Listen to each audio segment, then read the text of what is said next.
Now let me tell you something. Pressure comes to everybody. It's not a matter of if, it's only a matter of when and how. The question is never whether life will put you under strain. The question is what you will become because of it. Some people, when the pressure comes, they break. Others bend and then straighten back up. And a few, just a few, allow the pressure to transform them. See, pressure is the test of character. Anybody can look good when it's springtime. Anybody can smile when the bills are paid and the children are healthy. But when winter comes, that's when you find out who's been preparing. That's when you find out what you're made of. I always knew that I can truly make a difference with this. To sum it up, some of y'all ain't done enough. Sorry if my lyrics too complex and ain't dumb enough. When I get on the track, I swear for God, I'm trying to run it up. My music moving real weight like a tummy tuck. This will keep a dummy stuck. I keep it $100 if the mainstream world catch wind of me. These other rappers are the luck. 16 minutes. It's on a good roll. Are we starting from the beginning? Yeah, pretty much. Hey guys. Hey guys, take two. Take two. We just spoke for half an hour and then found out that the card cut out after 4 minutes. It was full, so we needed to delete a lot of stuff. So we're going from the top. How you been, Vic? I'm good, thanks Daniel. How are you? Yeah, that's good. We got Opie in tonight for our pod dog. We think he may be the best pod dog we've had for a while. He's a great pod dog. We should keep him for Thursday nights. Yeah, he's a cool dog. He's nice and lazy, aren't you, big boy? He's an XL Bulldog, so he's staying with us for a few days. It's such a pleasure. While his family enjoy a nice holiday in the school holidays. But tonight I wanted us to discuss animal welfare. Do you want to talk about sin or anything? Yeah, Let's jump straight to the pillars. Well, we can talk about sin, but the main category for the night will be animal welfare. So I think that you started us off talking about what you've been working on with your dog for the past week. Because I've been working my research job a lot, but I do take my dogs out first thing in the morning before I go to that. And we've been playing around with retrieving. And I'm just trying to build speed in Neeku. So sometimes when I send him, he's fast, and then sometimes when I send him, he kind of like trots off. So I'm trying to like have speed consistently. That's what I've been working on. That's kind of cool. It's going well. And what are you doing to try and build that? So I've been, I'm doing less reps, and I'm doing Pressure in. I've shortened the distance. Well, the distance varies. Sometimes we do a short run, sometimes we do a long run. And I'm just like, the goal is to return it to hand, but I don't always make him return it to hands. Like, I'll mark him anywhere between returning it all the way to my hand to like him a few meters in front of me. And I think that's giving him the like, oh, when's the mark coming? And trying to race to it. But just doing some short runs as well, I think makes it fun and easy. Instead of sending him for a long run every single time. So that's what I'm playing around with. Cool. I've been working with Sin. Well, I've been working with Sin for months, clearly. Yes. But yesterday I've been catching up on my study. So like the last 2 days I haven't been here. Just been catching up on watching all the videos for my course. I needed a break, so I took Sin for a walk. But before taking her for a walk, I did a little bit of play with her outside, but not more control around the play as opposed to just getting her all amped up and running out to try and burn off energy. More so using the play to get her head in the game. And again, more so control work with the ball, working on outs, getting it, retrieving it. Sending her to the ball, calling her back off the send, back into close, you know, all that sort of stuff. And we did that for about 10-15 minutes, and I took her for a walk, and she was like amazing on the walk. Awesome. Second walk where we made it all the way through. Huh? You felt safe? Well, this is the first walk that I truly felt safe and I wasn't thinking about her. I could just switch off and do my walk because I actually trusted her. Yeah. And then we saw bikes, we had people walk past us, all things that would generally either tell her or send her projecting outways or up the line. There was none of that, and not even a spike where I was like, oh shit, right, you know, like it was like, right, so I was like, I can deal with that. Yeah. But not when she just gets in a crazy mindset. So That is nice. it is, and it's now given me motivation to do more, which is funny, because as I said in the last take, hasn't been motivation that's gotten me this far. It's been discipline. Yeah. All right, discipline, because it's been crappy and sucky, and I felt like I've been losing more than I've been winning. Yeah. So the motivation is going to come from the reward on the other side, as opposed to sticking through the struggle. Yeah. Right, so, but it's been good, because even though it's taken a lot longer with her, because again, she's just a psycho, we're finally getting there. Persistence is key. Apart from that, tonight I wanted us to speak about animal welfare. Yeah, well, on the subject of pre, right? So pre, yeah, well, should we just dive into, do you want to explain to everyone what the pillars of animal welfare Yeah, well, like the reason I wanted to talk about animal welfare is because there's been such a questioning as to whether or not Pre's breakthrough was in the name of animal welfare, or was his animal welfare considered / looked after in that moment, right? So, you know, it's confronting, so people think, oh, that's not animal welfare because it makes my tummy hurt. Yes. Right? So that's why I saw some trainers went to a pet dog conference thing at the Grand. Don't know who ran it, but turns out it was a force-free one, and I saw one of them shared a slide from that night, which we'll put up here, and it was the 5 pillars of animal welfare. So I thought it would be a good thing for us to go through those 5 pillars of animal welfare and then relate that back to Pre and his progress so far. Sounds good. So let's just start with that. So the 5 domains, we have a circle, and it's got a red cross in it, and then it's got 3 of the 5 domains in there. So you would say having 3 in this bunch, they would be the most important because they're the top 3 that they list. So nutrition, physical environment, and health and fitness. Okay. We then jump over to another circle, which has number 4 in it, but 4 is broken down into 3 subcategories, and there, number 4 is behavioural interactions. Okay. And the subcategories are with the environment, with other animals, and with people. Yep. And then number 5 is in between them. It's almost like a Mickey Mouse head. But number 5 is the face, and it is mental state of the dog. Cool. So if we start back to number 1. Yeah, and talk about Pre. And talk about Pre. So Pre's nutrition is number 1. Yeah, well, I mean, like, he gets fed, and he's alive, and he... I'm sure his owner feeds him good food. Do you know what? Yeah, well, I don't know exactly what they feed, but they look after their dog. He looks like he's physically... Yes, he's not missing out, that's for sure. And then what's the next one? Physical environment. Physical environment, so clean... His house, living, his yard. Yes. His quarters, right?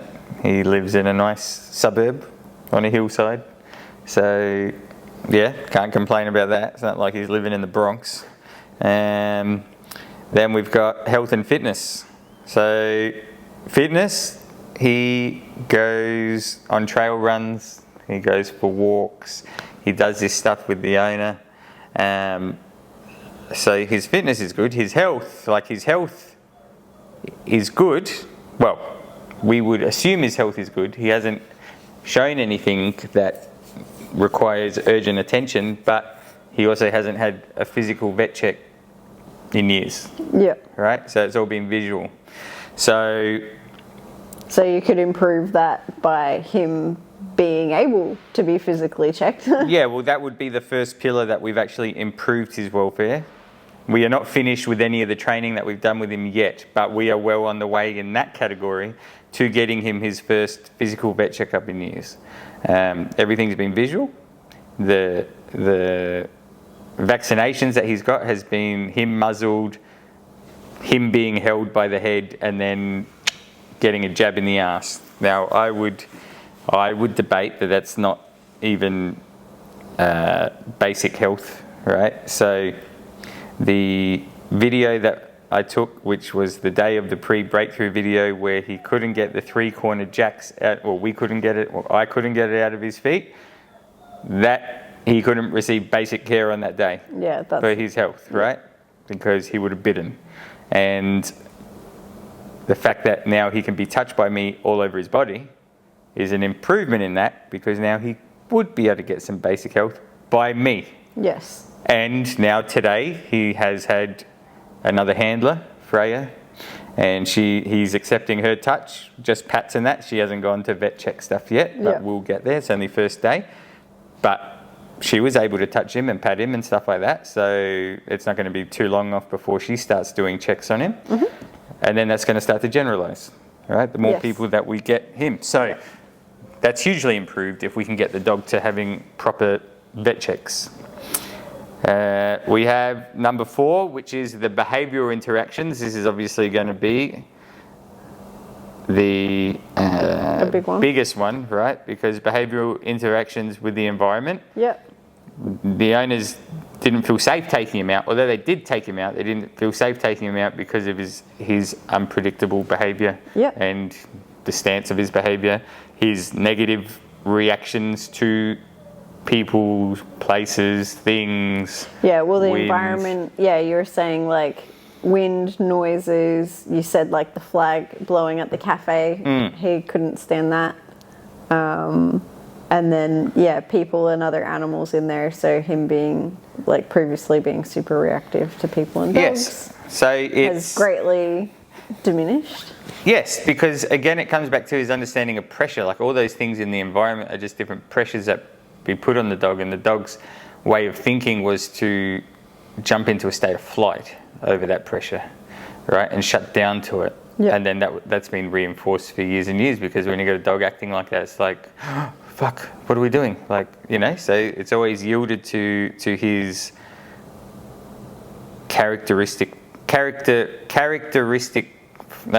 flaws have been now embellished over that time because they've been coddled to in a way. So it's reinforced over and over and over and over, right?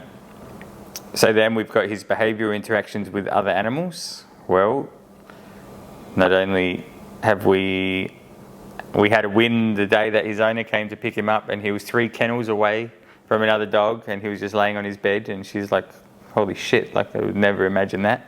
Last week we had him in a kennel when Ricky was down from Mildura, and he was training his dog in front of him in the kennel. He was just laying down, his dog went up, even had a sniff through the kennel at Pri, and Pri was just sitting there. He was like, oh, don't know what to do here, but he didn't outwardly react. And then we had Apollo next to him in the kennel, and he was just also laying down and chilling out. So that's a huge improvement there. On the people one as well, you were saying in Pri's home, they had people over recently, and Pri previously used to have to be put into the shed. Yes. But they got Pri out of the shed and had him in his home with visitors. Yeah, that's right. Is a huge deal. Again, on his enrolment form, when they sign up for the assessment, there's questions, and one of the main points was that I don't trust people coming to my house because of the way that the dog acts. And he was muzzled, he was a bite risk, and he used to get locked in the shed. So that's not good for the dog's welfare if they're just getting locked in the shed, or like not even such a big deal if they're locked in the shed, right? Where people crate and kennel their dogs, but the fact that it's like, you are so nervous and out of control that I have to lock you in the shed. That his stress is and then elevated. It's like, that is not a good situation to happen for a dog that's in that level of stress and control. Yeah, you need to train the coping mechanisms so that because again, what does that do? Does he feel more safe in the shed? Maybe he wants to get to the shed. That's his ticket to the shed, is to act like that. Or he's going in the shed and then he's just going to be in there in his own head Now he's in a prolonged state of stress because it's like I'm already stressed and don't know what to do, and then I just get chucked in this empty room. And so I wouldn't say that it's not detrimental by putting the dog in the shed. Strategy. Yeah, it's a management strategy, but it's also not ideal for a dog in that mind state. Yes. When you can actually do things to help the dog in that mind state, right? And then number 5 is the 5th pillar is mental state. So, and you can just see that from the videos, like in the early video, obviously, like in the breakthrough video, Pre was stressed. yes, Like the pant is ridiculous. Yep. The body is tense. And every video that we see since, you see just a softer, calmer dog as it goes on. Even the video with Freya today, I know you said that maybe Pre was kind of looking at her, you know, who's this new person, but at the same time, you never saw any serious problem Pre-resurrect in that process with Freya today as well. So the mental state of the dog is clearly improving as time goes on since the breakthrough. We'll have him on I'm definitely going to get him as a pod dog, because the whole thing, even going back to the getting him out of the shed because the owner had people over, and then that day we had a tea party here, and then I was like, I'll go get Pre out and he can just come and lay next to me. And then he was laying there and there's 4 of us around and we're talking, doing all this stuff, and he was just chill, he like fell asleep like this dog here. So then she went and did the same thing, and it was the first time in years that she had got him out and put him on his bed, and he just lay there and fell asleep and chilled out with people there. So good. And she said in their area that they were was like a tight area too. It's not a big open plan or whatever, smaller room. And he was fine when she hasn't done that because of his behaviour. So there's improvement in his welfare. His mental state is definitely on the up. Like from a dog that was super stuck in a state of mindful stress with everything, he is now just soft and calm. Mm-hmm. And you can, like you said, you can see that in the videos. So there's three things that people are throwing out there. Is how does that relate to the dog's welfare, because they're getting stuck on 13 minutes. We just worked out the maths before. 13 minutes, it's been about a month. 13 minutes of a pretty stressful session for the dog equates to 0.03% of the dog's last month in time. And he's done nothing but win for the rest of that time. It was like 43,200 minutes in a month, and 13 minutes he went through some stress. But that stress led to growth. So therefore it's good stress, right? Yes. It's not bad stress. Yeah. So you can't say that it's not for the dog's welfare. We just ticked off all those boxes, but people are getting stuck because my tummy hurts when I see that video. It's not in the best welfare of the dog, because I wouldn't do that to the dog. For sure. Right. And look, it's great that people are concerned about welfare, but they're not really concerned about welfare. Well, they didn't like the session, and they won't look at the dog now. I haven't heard or they haven't acknowledged the dog. Yeah, that's right. Now. So another topic brought up by commenters was, did you try other methods, and have you tried LIMA and so forth? Yeah, that's right. So we can discuss that. So the point, even in the association when they tried to investigate, wanted an explanation of how this was a certain style of training that I'm accredited in, and I never said it was that training. And I think it's like, I think it's funny how you label people based on, why didn't they ask me if it was NDTF training? Because I also did the NDTF, right? No one asked that. So it's, the fact is that I go and get educated, and then I create my own style of training. I don't like... Which is, like everyone advertises, is the whole point of, oh, we'll give you the tools. Yeah. And then you take the knowledge and go do whatever your flavor of... Yeah, that's right. That is. So the thing is that they were asking how does it fit into LIMA principles, right? Yeah. And LIMA, for those that don't know, is least invasive, minimally aversive. Now, again, if we look at just the 13 minutes, the 13 minutes is the least invasive, minimally aversive for that dog. And you can't base that just on that 13 minutes. You have to take a step back and look at the dog's overall program, because we did start with trying to build the reinforcers and do the play thing and do the shaping and build all that. And it was dead end, dead end, dead end, dead end. So we tried all of that stuff first to take the least invasive road. And then we got to a point where that, even though we had to put pressure on the dog to make him, we forced him to make the decision that day that forward through pressure was the answer, not trying to run away from it. But for that dog, that was still the least invasive and minimally aversive. I think as well, just from what I've seen of modern, like the dog trainers calling their methods LIMA, kind of what you see is people say, trying positive reinforcement for a while, trying whatever, happy methods.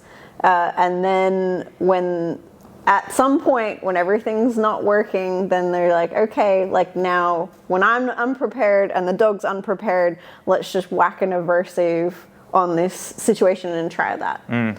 Instead of, preparing the dog for the pressure, for the aversive, right from the start.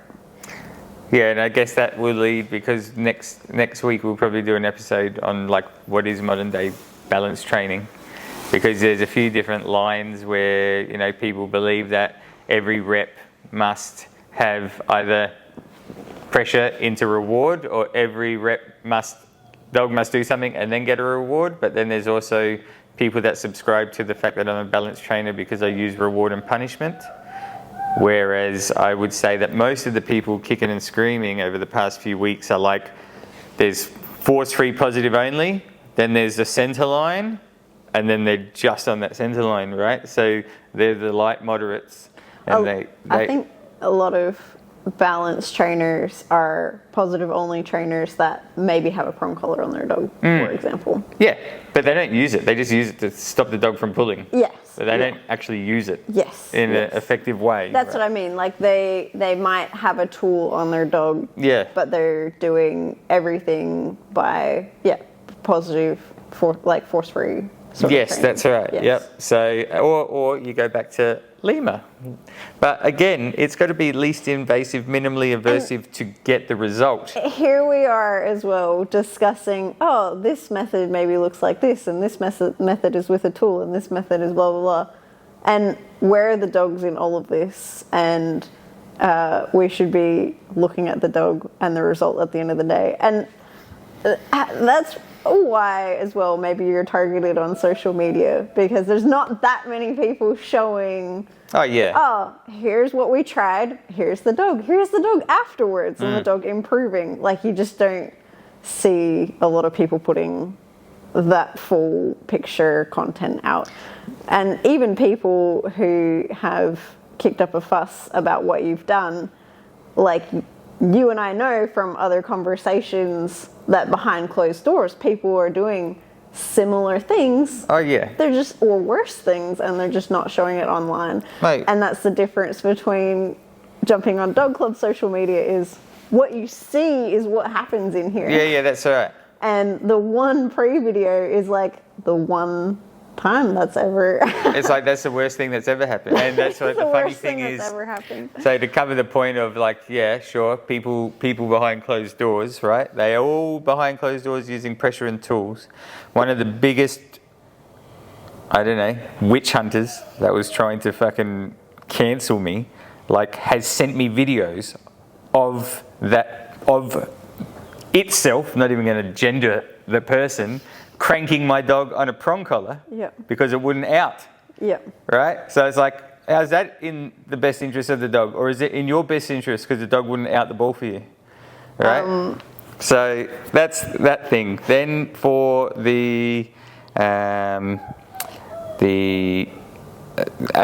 the fact that we show, and there's been so many people, if this is what he's comfortable showing, imagine what he's doing off camera. Yeah, isn't that a red flag? Yeah, that's like, the biggest red flag.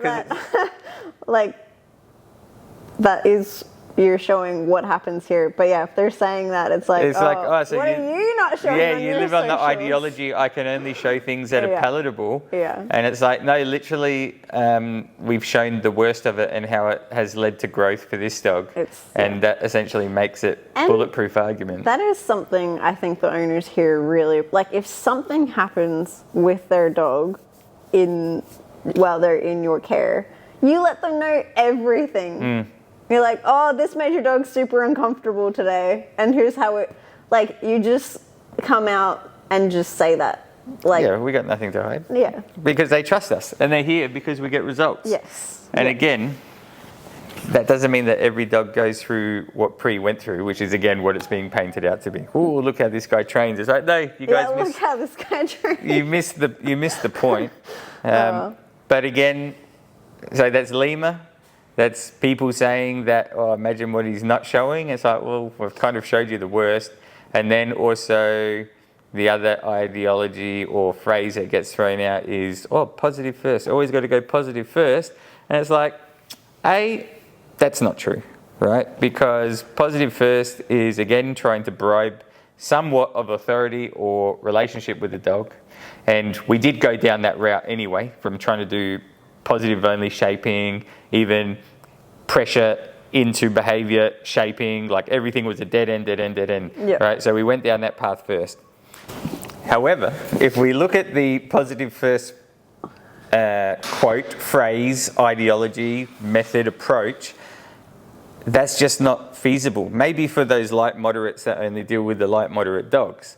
But if you've got a dog that's a serious problem and has serious control issues, not even Pre right now, a serious bite risk, and is off its fucking dial trying to eat people, like, what do you class as positive first? Like, do I need to give it treats? What is the correct thing to do in that situation? Yeah, like positive first, or is it positive? Wait till it takes food, Daniel. Positive outcomes? I would say, well, if I'm getting positive outcome, that was positive first. Or is it only just based on positive first that you gave it food or play? Oh yeah, I thought it was try positive reinforcement. Yeah, well that's what the sentiment is, right? But okay, well, the thing is that even, this is why it's all a scam. Facebook is a scam.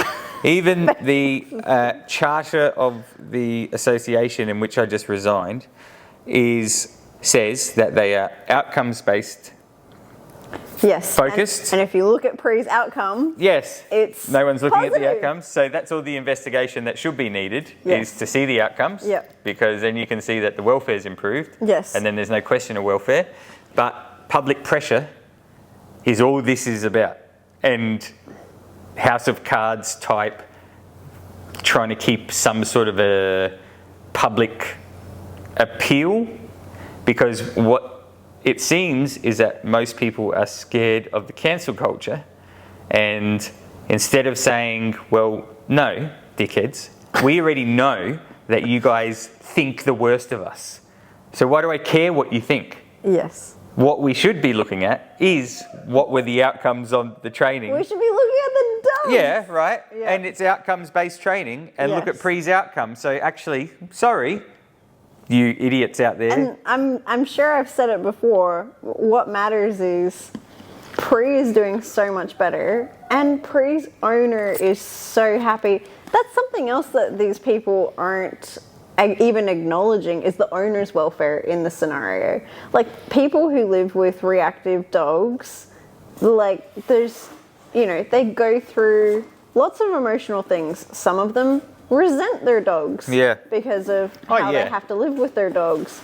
Some of them just love their dogs so much that they rearrange their whole, instead of, it's psychotic. Like being able to work on my dog's behavior, we just, we can't have people in our home unless we put Pre in the shed, or whatever that management looks like in your life.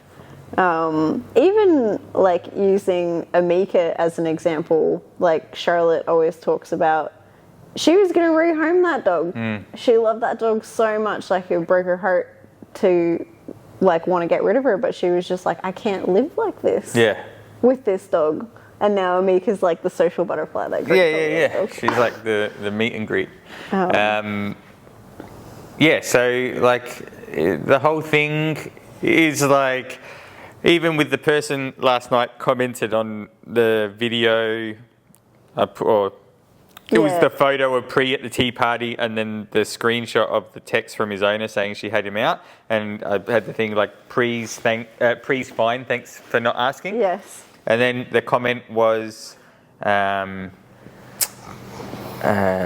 it was about me explaining myself so it might give people a different understanding. And I'm like, oh, well, here's the podcast episodes. Like, this is me for hours explaining myself. And then it's like, oh, I'll try find time, but maybe you should just give a simpler answer. And I'm like, nah, man. It's not like, a simple situation. Yeah, I'm not going to get into the comments, because like, what if I just wrote back, oh, not food motivated? Like, that doesn't justify, like, just that doesn't give the context. Like, well, did you try a bowl? Yeah. Not ball motivated. Not ball motivated. Yeah, bite risk. They wouldn't be happy with 3 words. No.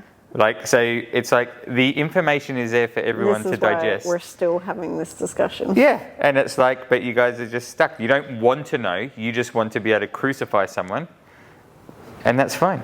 Well, it's uncrucifiable. Pre is doing, and Pre's owner are both doing really well. Doing amazing.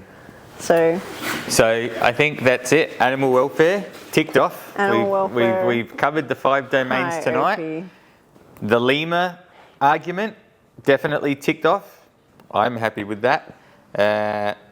Positive first, we discussed that, but positive first is also not the like. And then what do I get to tick off positive first if I offered the dog food once and then he never took it, and then I went down a different route? So again, you can't look at the we can't look at the pre. No pun intended. Can't look at the pre-work. You just got to look at the work and the outcomes. Arguably as well, if people are like, oh, we want you to try LIMA. It's like, well, Daniel, why did you fuck around with the dog for 6 months before the pre-breakthrough? Least invasive, minimally aversive, technically like means you get the job done with the means necessary. Like the 13 minutes, the 0.03% of the past month that Pre was uncomfortable. Why didn't you just fucking do that in the first place LIMA. instead of wasting 6 that's months LIMA. That's good. of the owner's money and the owner's time? Yeah, that's LIMA. Least invasive to her bank account, that's for sure. Like, but no one's, who are we spinning this? Like, there's no standard. Yeah. There isn't a standard, and people are trying to play at making a standard, but the standard falls through when they don't back up their own shit. Because again, these people out there are like, oh, it's all good and proper, just don't air it because of what the other people are going to think. A lot of people said that. Yeah, and it's like, but I've got nothing to hide. You don't. So it's like, okay, you can think whatever you want, but I don't really care about what the force-free, positive-only, light, moderate people think, because they're not dealing with these dogs. And they're not even looking at all the stuff that is available to watch on Pre. Yeah. They're making a judgment over 0.03% of his last month. They're not even showing comparable dogs to look at. Nah. So. And if we're being honest, no, we'll leave that one. No, well, like I was going to say, these people that, again, are the loudest in the room have the least to show. Yes. And also, like, we've had dogs come from most places in Adelaide and no one's been happy. Right? No one's come here and said, oh, they were amazing, but I'm just over here. We've had people leave us to go to different training places, but no one has ever left here saying I didn't get what I expected or paid for. It's been, my schedule has changed. I can't make your class times. I've moved, like all this sort of stuff. Yep, cool, that's going to happen. You're going to have some attrition. Mm-hmm. But I don't also give credit to the people that are bitching and moaning on Facebook. You know what's funny is that in one of the dog training groups, big one, someone put out a post, one of the moderators was like, oh, you know, the dog training world's a bit sick lately, just to check in on everyone, see how they're going. The amount of people that I saw that were slinging shit at me were writing like, oh, the industry's just so toxic at the moment, and the force-free people, they're trying to take our tools and like all this sort of stuff. It's like, I really wanted to write on this one lady's post like, you're part of the problem, you idiot. Like, because you're slinging shit at other people and you're a part of this perpetual toxicity. You shouldn't be engaging with that, first of all. And if you're going to be part of that problem, then you can't bitch about it.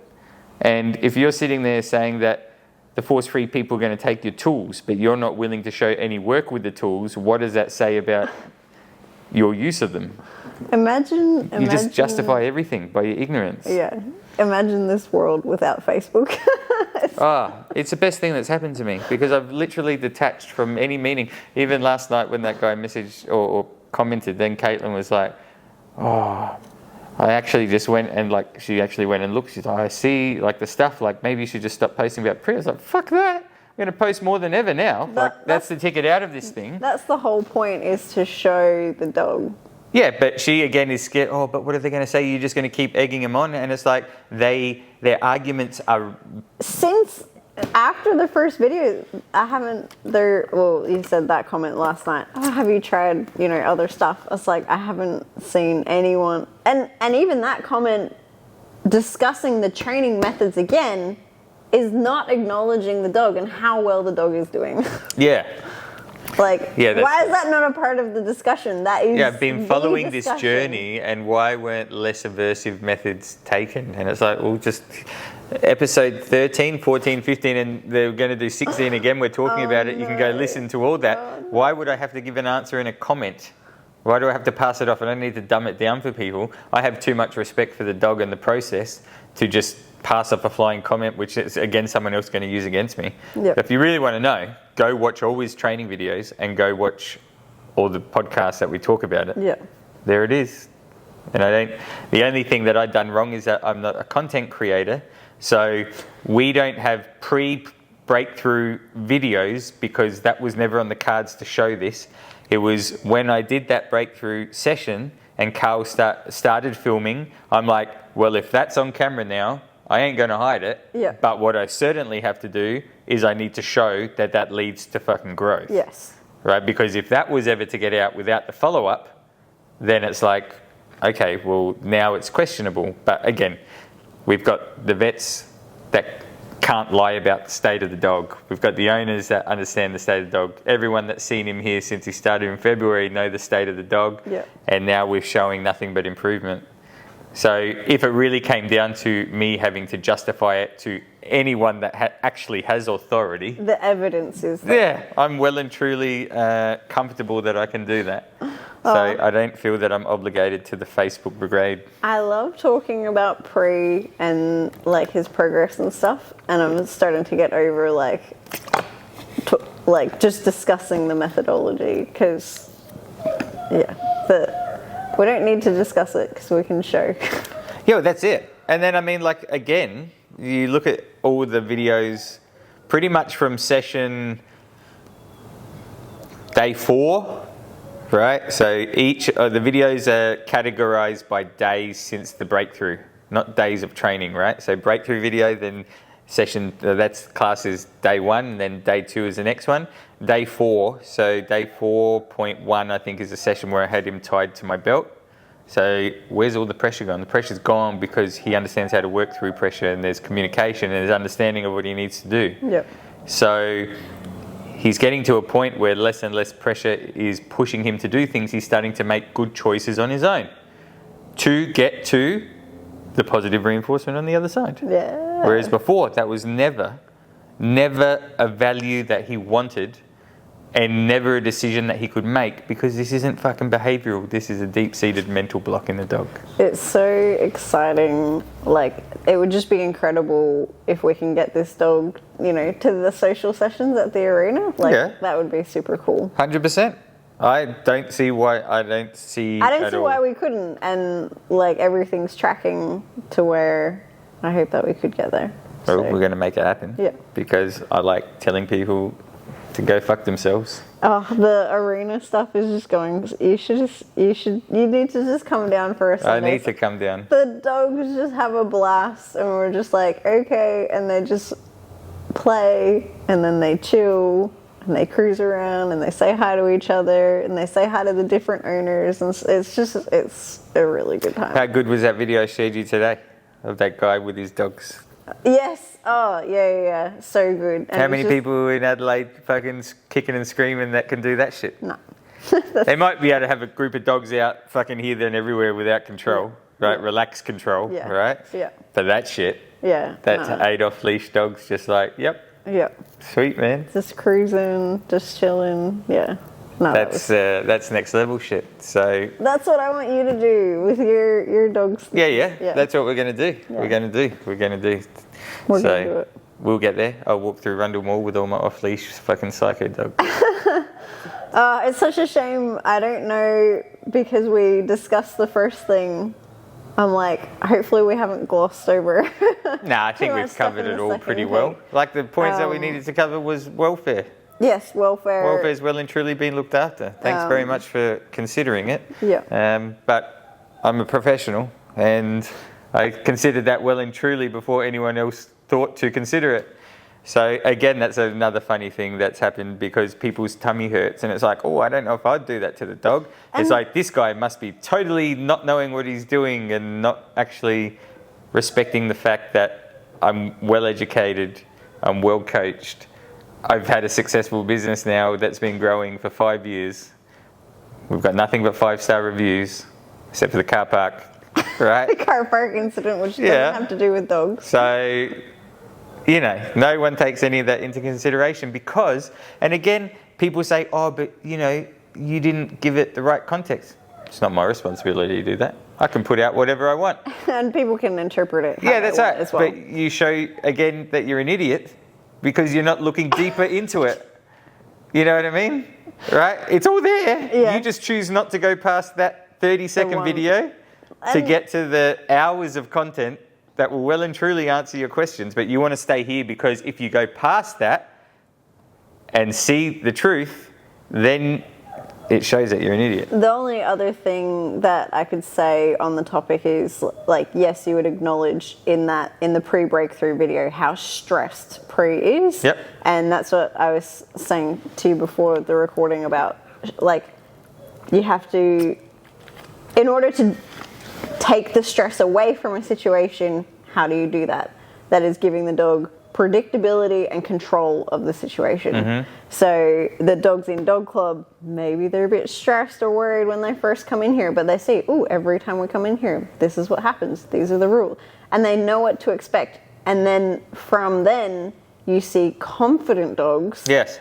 Because they have predictability and control in their environment. And that is key for pre, probably because for reactive dogs in general, people, oh, they're reactive, so I'm going to try this today. Oh, that didn't work for my reactive dog, so now I'm going to try this. And then you're creating even more unpredictability into the environment, which is not helping the stress and anxiety of the dog. You're keeping that stress and anxiety, you know, going or amplified, if anything. So stripping all that away, sticking to the routine that you've got here at Dog Club, giving the animal predictability and control is just fact. Yeah. And how do you relieve stress? Well, that's what I mean. You mitigate stress by having predictability and control. Yeah, that's in that respect. But if you're already in stress, how do you relieve stress? Me personally? I don't know. Do you go to the gym? Yeah. Do you go for a walk? Yeah. Oh, so relieve stress. Yes, yeah. No, I like to exercise. I like to take my dogs out. So putting yourself I like to work, actually. I like to go do like, if something's annoying me, I want to just like go to work and just be like, what's the next thing to work on, and just go give mice cancer. Take it out, you motherfuckers. No, because it's like, I think if something, especially like if something mentally is stressing me out, it's nice to just not think about it for a while. So if you go do your job, this is, and you probably get that. You probably get that. Which is what? What, my research job. Yeah, but what? What are you doing then? You're giving yourself another mental struggle. Yes. Right? Yes. Yeah. No, because you got to go put your mind to a task. I see. Yeah. Right? So yes. Stress reduces stress. Yes. Yeah. Healthy stress. Good stress. Yeah. It's got to lead to the growth. It's got to lead to the altering of the mind. Yeah. You're not going to be like, I feel a bit stressed, I might go get hit by a car. Yeah, and I think... Well, sorry. there might be some people out there that do that, and that's not a productive choice. Yeah. Right?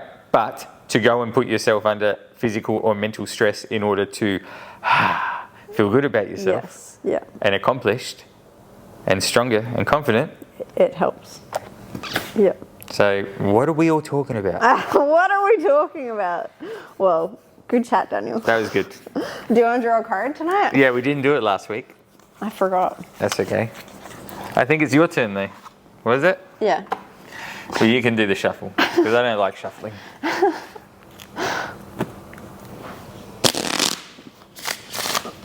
Good job, Opie. Yeah. You're welcome back anytime, buddy. Opie's a rock star. Rock star pod dog. All right. I want this one. The Two of Hearts. Dogs have at least 18 muscles controlling their ears, helping them change the direction of their ears to hear noises. Cool. I wonder if they can hear all the bullshit that's going on online. Oh, shit. That's a good one. All right. Well, that was a good episode. All right. Thank Appreciate it, as always. you. Cheers. See you guys. See ya. Good work, buddy.